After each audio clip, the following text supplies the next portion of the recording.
Before Lin Manuel Miranda rapped about the Founding Fathers, Aaron Carter did it first. Yes, you're really seeing Aaron Carter singing about U.S. history at the 2002 4th of July celebration. And you might be wondering, what song is this? Where is it from? And to that I say, let me tell you a tale of a little PBS History Kids show you might have watched growing up, Liberty's Kids.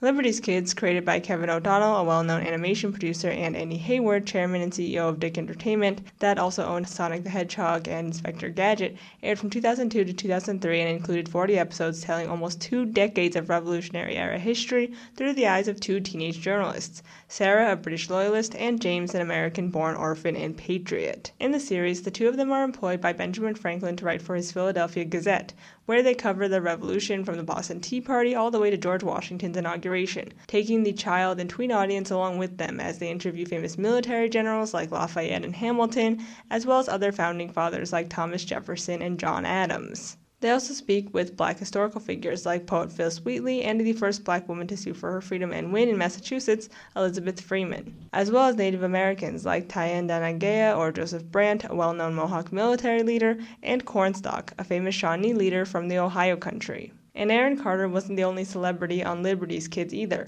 Arnold Schwarzenegger, Ben Stiller, Whoopi Goldberg, Michael Douglas, and Dustin Hoffman were also in attendance. In addition to the OCs of Sarah and James, Moses, a free black man, and Henri, a French child who was also an indentured servant and later enslaved, were also part of the main cast. And I call Sarah and James OCs or original characters because Liberty's Kids is essentially a fanfic.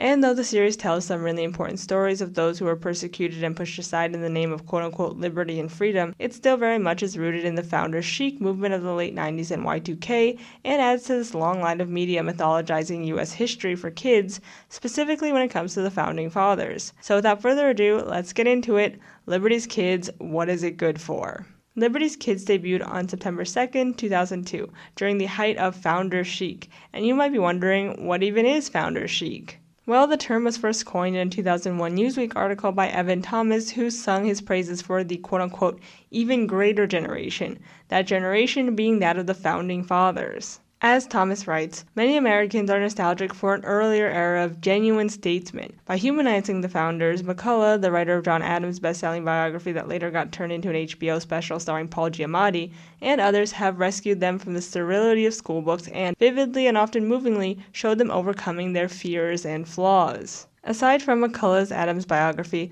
John Ellis won the Pulitzer Prize in 2001 for his book about the quote-unquote Founding Brothers, and Hamilton's biography written by Ron Chernow stayed on the New York Times bestseller list for 3 months when it debuted in 2004. The term was originally endearing, like, wow, the Founding Fathers are cool again.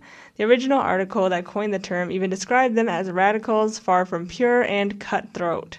And when it came time to address their stances on slavery, the article waved those concerns away by quoting Brown University historian Gordon Wood, who said, "To focus, as we are apt to, on what the Revolution did not accomplish, highlighting and lamenting its failures to abolish slavery and change fundamentally the lot of women, is to miss the great significance of what it did accomplish." Oh, you mean like the genocide of thousands of indigenous people in the name of finding a new nation? Founders Chic decidedly continues this American mythos that, yeah, the Founding Fathers weren't great, but who is, am I right? This is best illustrated in Liberty's Kids when Sarah interviews Thomas Jefferson and discovers that he's kidnapped and enslaved people and is benefiting from their oppression. She then decides to write a scathing expose on his hypocrisy, but then after talking with him decides that he's a good guy and chooses not to publish her piece on him. They get around the fact that Thomas Jefferson enslaved human beings by saying that, quote-unquote, great men have great flaws, and it's like, owning people, keeping them as hostages, and treating them like property isn't a flaw. You view me and my colleagues as great men? Yes, sir, I do. Well, we are great. Great with human flaws, as well as human hopes.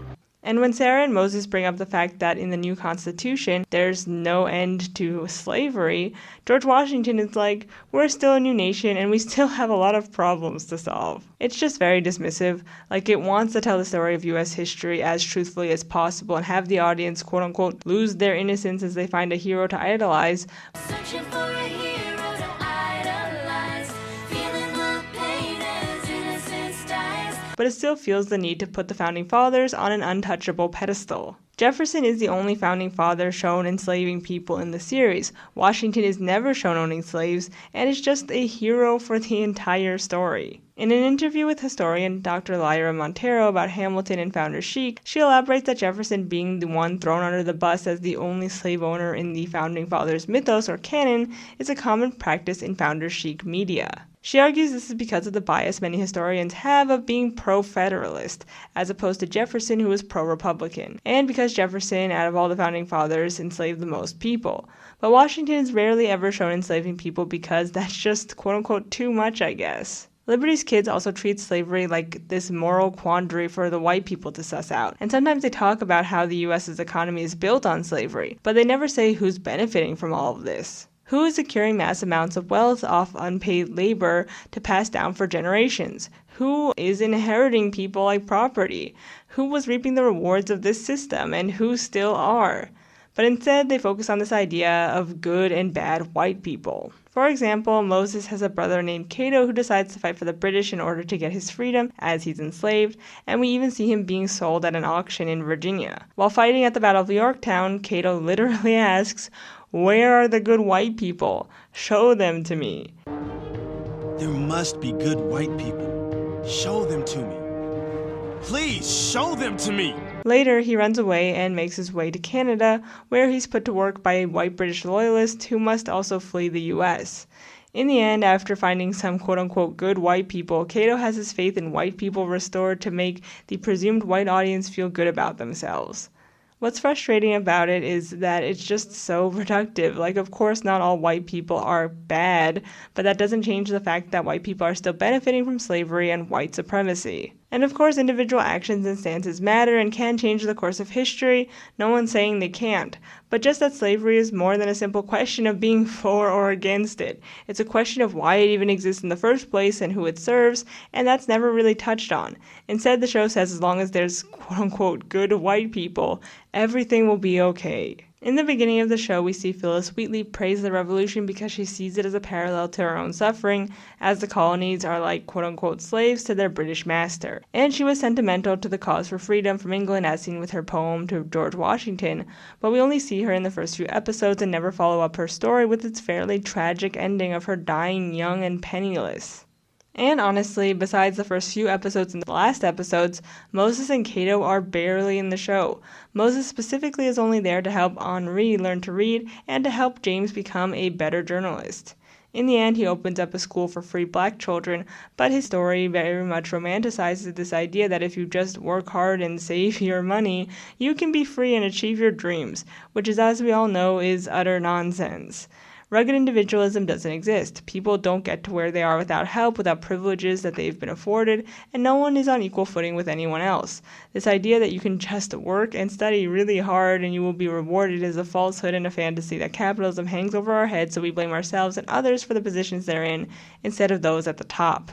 But back to the show, though there are really annoying parts to it, there are also other bits and pieces that make it really good. For example, in one episode, there's an angry Tory who is pro-slavery, but then Moses saves the guy's kid and the man apologizes. But Moses retorts, "I hope you say that to another black man who didn't just save your kid's life." On the other hand, this episode is also dedicated to praising the hell out of Benjamin Franklin, so there's that. In one of the last episodes, we meet Elizabeth Freeman, who was able to sue for her freedom and win, becoming the first black woman to do so in the state of Massachusetts, which also helps to abolish slavery in the state. It's a really powerful episode, and it's a lot more hard-hitting than just seeing Jefferson and Washington dismiss slavery as quote-unquote too much to handle right now. A common excuse people use for waving away the fact that the Founding Fathers didn't care to address slavery was because they were quote-unquote men of their time, but there were always abolitionists who wanted to end slavery and spoke out against the Founding Fathers and criticized their hypocritical pleas for liberty. And the show even touches on the fact that Jewish people were also persecuted by the Founding Fathers.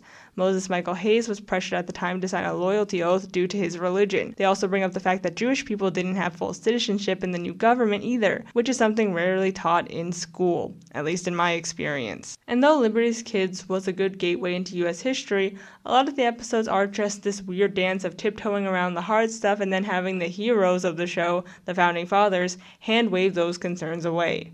This can be best illustrated when the show decides to handle the persecution and genocide of Native Americans. We first view this history through the lens of Sarah and her missing father. Sarah's father has been, quote-unquote, exploring the Ohio country, and she and her mom haven't gotten a letter from him in years. One day she decides to go and find him, only to discover that he's living amongst the Shawnee, led by Cornstalk. There's a debate amongst the Shawnee that because the U.S. soldiers are attacking them and encroaching on their land, this means war. But some of the Shawnee have allied with the U.S. and then decide to go warn them that there's going to be a battle. But when some of the Shawnee go to give the warning, the U.S. troops hold them hostage and imprison them. Sarah cries and asks her dad, what will they do to them? And the dad responds, I don't want to think about it. A few scenes later, we hear Sarah's dad talk about how free he feels in the U.S. in the open wilderness, and how much better the U.S. is compared to England's strict rules in society, and it just feels kind of ignorant given the situation that the Shawnee are losing their land and way of life, so Sarah's dad can be free. In the end, Sarah decides to leave the colonies for a bit as the violence is just too much for her to handle, and the dad decides to stay behind and help the Shawnee. However, at the end of the series, he gives up, I guess. We never see him or the Shawnee again, and Sarah gets a letter from him that they're going to move to upstate New York in land he bought for them. So I guess everything's fine now. In another episode with James and Taya or Joseph Brant, a Mohawk leader, he tells James about the Iroquois Confederation and how he's working with the British because the U.S. doesn't honor their treaties and are the ones who are attacking them. James has to grapple with the fact that the Patriots are the bad guys, but then we never see the Iroquois Confederation again, nor Joseph Brant, after this single standalone episode. The Native Americans are treated like footnotes, and though the Patriots are the bad guys and they don't do the whole both sides thing, it just seems like they tell Brant's story out of obligation than really trying to interrogate the viewers of the Founding Fathers, or even how the entire basis of the Revolutionary War is just to become the next imperialist regime. And when they do make us see ourselves as the ones in the wrong, it's extremely confusing. For example, in one episode in the beginning of the show, they talk about how John Adams defended the British soldiers who fired on a crowd of colonists, resulting in the Boston Massacre. James doesn't like Adams because of this, but then Adams tells him that the colonists deserved to die because they weren't quote-unquote real patriots. In real life, Adams did defend the soldiers in court and described the crowd as an unruly group of men, while also throwing in some casual racism and xenophobia, of course. Adam tells James to learn the difference between real patriots like him and Franklin versus fake patriots like those at the Boston Massacre, who according to Adams just use political rhetoric as an excuse to be violent. Later we see a crowd of colonists tar and feather a sailor who doesn't have any allegiance with either side, and James is all for it, only to discover what tar and feathering does to a person's skin, and learns that people who enact violence in the name of the patriot cause aren't real patriots. But it's just very confusing because then after this they have to justify the war and violence against the British by making war out to be noble and honorable, and say that this type of violence is necessary, but that violence isn't, and it's like, which is it then? It just feels very reminiscent of today's respectability politics, and how those fighting for their rights need to be quote-unquote respectable and behave in a certain way, and if they don't, they're quote-unquote doing it wrong, and aren't worthy of whatever they're fighting for. This then gets totally contradicted when Washington uses pretty dirty military tactics for the time, like attacking the Hessians on Christmas, which isn't respectable but is still seen as cool and good. In the end, it just comes down to who's playing dirty that makes the act respectable or unrespectable. Like the poor mob in Boston were unrespectable because of their station, being Irish, black, and poor. But Washington, a Virginian plantation owner, can do whatever the fuck he wants because he's of a higher position in society. And that could have been something that the show could have brought up, but instead they stick with the quote-unquote only some men are worthy of respect lesson, and those unruly mobs aren't. I guess I could understand the message being that, yeah, some people use political rhetoric as an excuse to enact violence on people they don't like, but that's an awkward message to send surrounding the Boston Massacre, which isn't about individuals, good or bad people, but rather the fact that soldiers were essentially armed cops firing at civilians. But apparently that form of protest is too far, but the Boston Tea Party is A-okay. Adams is a hero that they help venerate throughout the show, probably because he was one of the two founding fathers who supposedly never enslaved people. But that's not even necessarily true, as WhiteHouseHistory.org states, while the Adamses opposed slavery both morally and politically, they tolerated the practice in their daily lives, and they may have hired out enslaved African Americans, paying wages to their owners, to work in the vice president and president's house. In addition, Abigail Adams, who the show also holds up as unquestioningly good, did actively enslave black people, specifically because she saw them as the quote-unquote most reliable group. Instead of the show taking the bold stance that, hey, maybe we shouldn't have heroes and maybe the revolution shouldn't be glorified as a fight for liberty or freedom, they go full steam ahead, only adding in parts about the hypocrisy of the US here or there in order to not gloss over them entirely. The Founding Fathers tell the audience that this is a young country with limitless problems to be solved and we will solve them eventually, just not today. And instead of talking about the US's continuous failings up to present day, they focus on how exceptional this new country is that's been built on stolen land and on the backs of kidnapped, enslaved people. In recent years, Founders Chic has been rightfully critiqued, along with the founding text, if you will, of the movement that started this whole thing over 2 decades ago. Founding Brothers by Joseph Ellis, the latter which historians especially criticize for inflating their subject and equating the founding characters with the U.S. nation-state.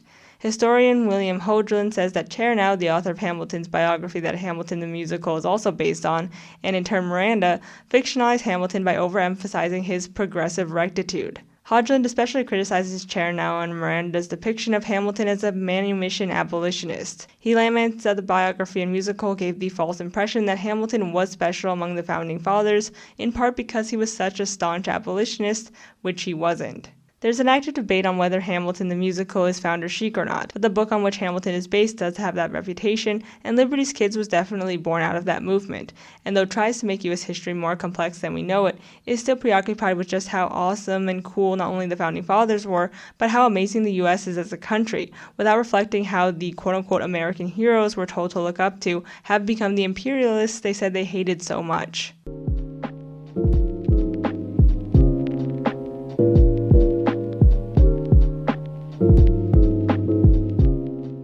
Besides the fact that Liberty's Kids continues to tout American exceptionalism and that the US is the best country in the world with the best story in the world, it also has narrative problems in that the show is just all over the place. Firstly, there's little to no character development. Much like how Titanic kept us enthralled via the interpersonal relationships of the cast, Liberty's Kids should have done the same, but it didn't. Sarah, James, and Henri are always off doing their own things, having separate adventures, and learning different lessons. At first glance, this makes sense since the show wants to cover so much they have to split the characters up to have them present at different historical events, all under the plot device that they're journalists who write for the Philadelphia Gazette. The really interesting episodes are during the beginning, when Sarah, James, and Henri learn about one another and when James even makes a necklace for Sarah from his mother's ring, and those are really good character beats. But then they get separated during the war in order for them to cover more history, and it just becomes about generals and battles that frankly are just boring to me personally, but that's most of the show. James and Sarah initially butt heads because Sarah is sympathetic to the Loyalist cause, and this is where most of the tension comes from, not only with James, but with the choices Sarah must make. Will she choose the crown or freedom? And of course she chooses freedom. But they hang this over our heads for 30 freaking episodes, and it's like if she hasn't become a patriot by now after committing several acts of treason, then when will she? In episode 30, she finally declares herself an American, and it's incredibly underwhelming. They drag Sarah's plot out for so long because that's the only thing that causes tension in the show. Since there's a different cast every episode, Sarah is who we must relate to as she's the only one with choices to make, as James and Henri have already chosen their sides. And if you take Sarah's choices away, the show would just be nothing but exposition. But the biggest problem with dragging out Sarah's choice for so long is that it means that she has no convictions or backbone for most of the series. She has to be this quote-unquote on-the-fence character for the episodes to have stakes, when it should have been just a show that took place during the time period, not one that followed the events of the Revolution, because then it's just so easy to lose interest in the main characters we're supposed to care about because they just become expositors for what we're already watching. Sarah's stakes of becoming a loyalist or a patriot are also extremely low. Like, yeah, maybe she'll have to go home to her mom in England, who's freaking rich, but that's it. There's no overarching plot with the main characters to pull the show together since they make the history angle front and center, which I think is to the show's detriment. The show again should have centered on how civilians, not the Founding Fathers, deal with the changing government and how it affected the masses and regular people like Sarah and James and Henri. But instead, the show just uses them as vessels to tell the history of the US, and so every episode just feels like expository dumping. I also dislike how even though 14 years pass, none of the kids grow up, but the adults do. Like Hamilton gets gray hair at the end of the show, and even Benjamin Franklin's health worsens. I don't know why they didn't age them up. I guess it's because they didn't want to alienate the kids watching, but it would have been cool to see how their lives change as they grow up. The last loose end that I want to mention before we go is just the amount of times they say freedom and liberty. Like, if you decide to watch the show after this video, that's the drinking game. Just whenever they say freedom or liberty, take a shot.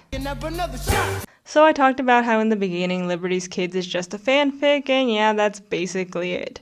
It's somewhat historically accurate, but even for a PBS show that tried to have a message, it's still just there to glorify US history and is a self-insert story where you can pretend to be Sarah or James or Henri and meet quote-unquote American heroes. And in the end, as nonsensical as most of the show is, I think it did get kids into history and reached its goal of making kids question things, even though it cut some conversations short with really weird platitudes. Even today, it's all on YouTube for you to watch and for teachers and educators to show their classrooms. I don't think personally as an adult it's that great, but for kids it can definitely have an impact, and even at the time kids really liked it, and those passions resulted in fan fiction and even a computer game. And I think one of the reasons why people like this story isn't necessarily because of the narrative or even because of the founding fathers, but because how self-inserty it is, that you could imagine yourself in a different time, and for a lot of kids this show, along with other historical PBS Kids shows like Sagwa, was their first introduction to historical fiction, and I think that's kind of cool. I definitely used to watch this show and imagine myself in Sarah's place, traveling around the world, meeting important people, and I was just overall fascinated by the concept of history as a 7-year-old kid, still trying to understand how time worked. Another reason why I think kids and even adults enjoyed this series isn't again because the plot is compelling or the characters interesting, but because it's animated, and the animation, though awkward at times, is still pretty good and the style is memorable, and one of the reasons I remember it today, and why I think it's really unique. Like, an animated cartoon about the Founding Fathers has just so much potential to blow up. I mean, have you seen Hamilton animatics? And with that, let's finally talk about Hamilton. Do I even need to introduce it more than just Hamilton at this point? You either know it or you don't, and I finally got around to watching it on Disney Plus, and it was good. I already knew a lot of the songs from when it was really big back in 2016 and 2017, but it was cool to see it realized on stage, and I liked it, and I definitely get why it became so famous. Founders Chic and Liberty's Kids showed us how easy it is to form a fandom around the Founding Fathers due to how they've become mythologized in the US history and have become separated from actual reality. And then to add music on top of that, it was just a matter of time.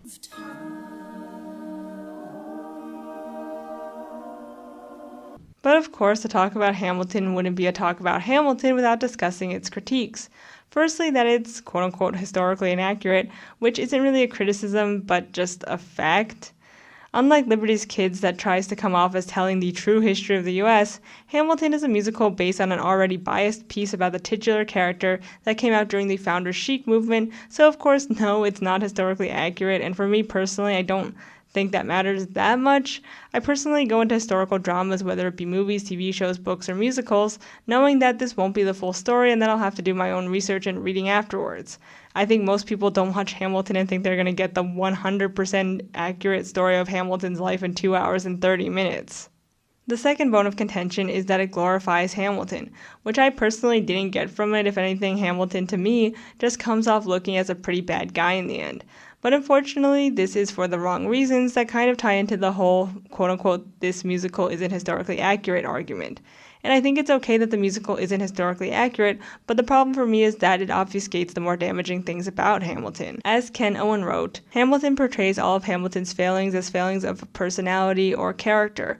While he is recognized as a divisive figure, after all, what else would provide the dramatic tension, the substantive grounds of disagreement get subsumed by personality clashes. When Hamilton's opponents celebrate the fact that he will never be president now, it's because of his sexual impropriety, and not the deep national unpopularity of his elitist and crony capitalist economic scheming. And this leads us to the question, is Hamilton Founders Chic? Does it make the Founding Fathers cool and relatable and add to this already unfortunate romanticizing of US history? And it would be disingenuous to say that it's not, because it definitely is. Though Hamilton is shown as a bad guy, and I ended up having a pretty negative opinion of him by the end of the musical, the songs definitely praise him as being a man of the people, an immigrant coming up from the bottom, but then conveniently doesn't talk about how the Schuyler's enslaved people, but of course talks about how Jefferson did, as Jefferson is constantly being thrown under the bus to carry the weight of all the Founding Fathers' sins. And honestly, he should be remembered as a slave owner. But the problem is that Hamilton, Washington, etc. don't have that same narrative surrounding them. While watching Hamilton, I also didn't really get what any of his positions were or what he even stood for. Maybe I just missed it, but they talk about how he rewrote the game, and I didn't really see that other than how Hamilton wanted to stay out of the French Revolution and how Jefferson wanted to intervene. Most of the musical focuses on Hamilton's personal life, which I do think is interesting, especially about how apparently his teachings resulted in his son going to a duel and getting killed. But his political life is just as important as his personal life, which I think got lost on me personally. And like most Founders fic, which Hamilton also is, it makes Hamilton out to be this larger-than-life figure who, though is also human, is still being put on a pedestal as someone to be revered and seen as a hero, even though he wasn't a great guy. But who is, right? In the end, Founders fic and Founders Chic collide in Hamilton.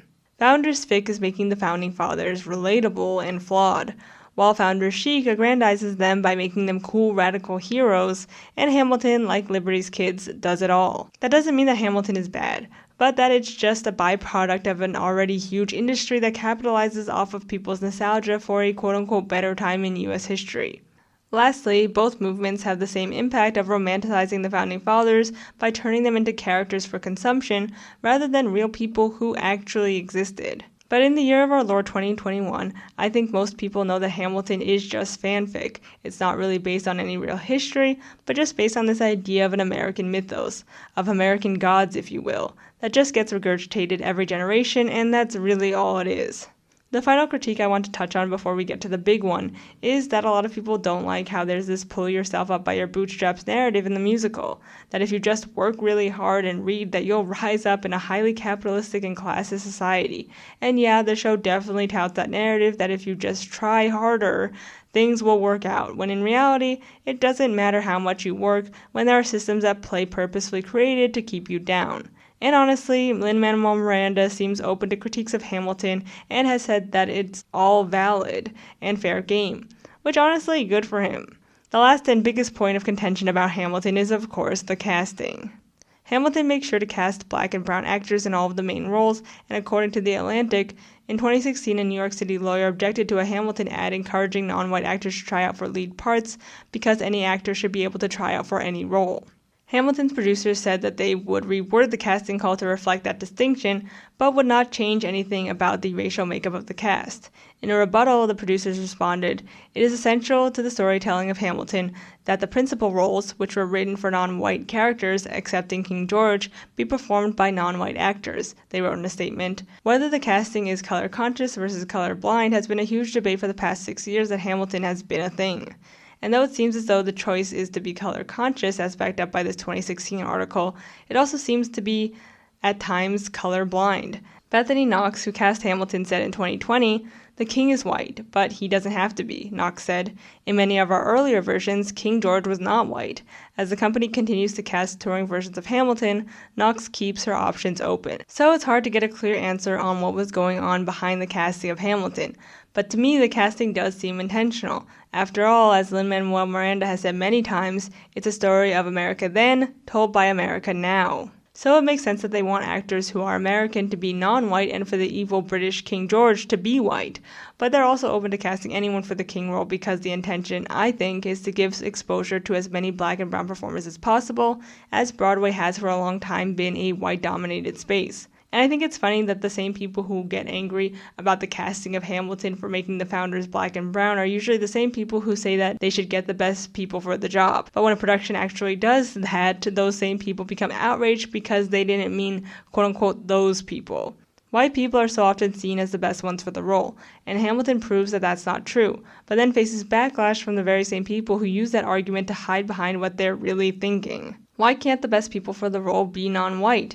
And when people can't understand that, they chalk it up to quotas and forced diversity. Whether the casting agents of Hamilton say their casting is colorblind or color-conscious, there really is no winning with some people. But obviously, that's not to say that there aren't good faith critiques of the casting of Hamilton. In my opinion, Hamilton is both color-conscious and colorblind. Color-conscious in that it wants to have as many non-white actors as possible in order to give them exposure and the ability to act quote-unquote outside of their race, while at the same time being colorblind by not writing the roles with the race of the actor in mind. So because the casting seems to take on aspects of each, it unfortunately just becomes kind of a mess. Color-conscious casting is more than just about casting more people of different races to play historically white roles, whether it be in Mean Girls or Hamilton.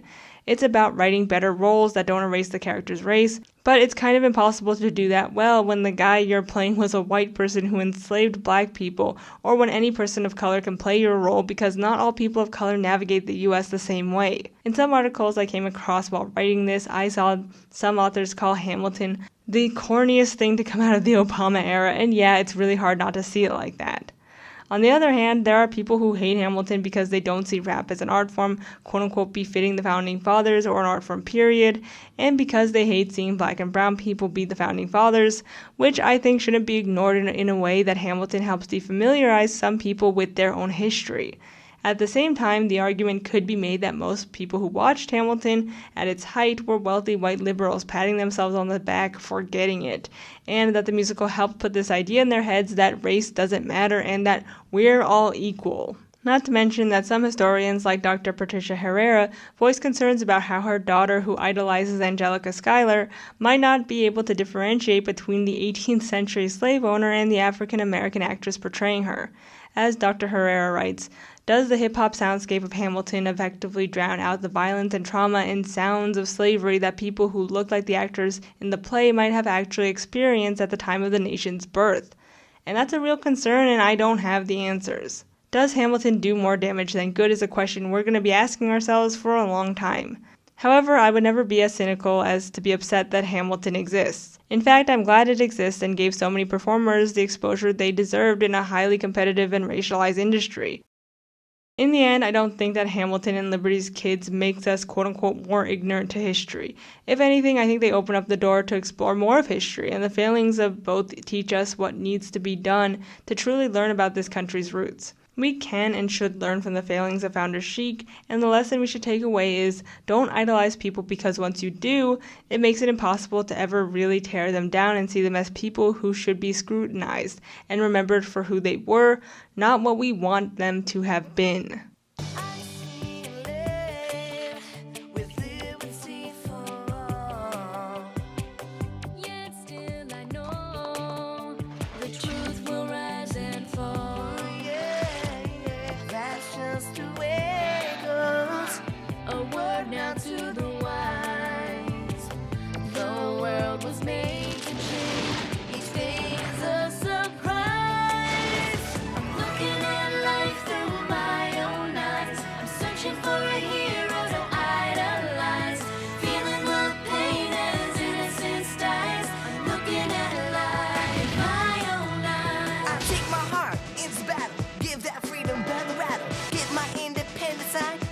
On the dotted line, let Philadelphia freedom ring and patriotic voices sing. Red, white, blue, never give up. You represent America. Hoping and praying for a brighter day. I listen to my heart and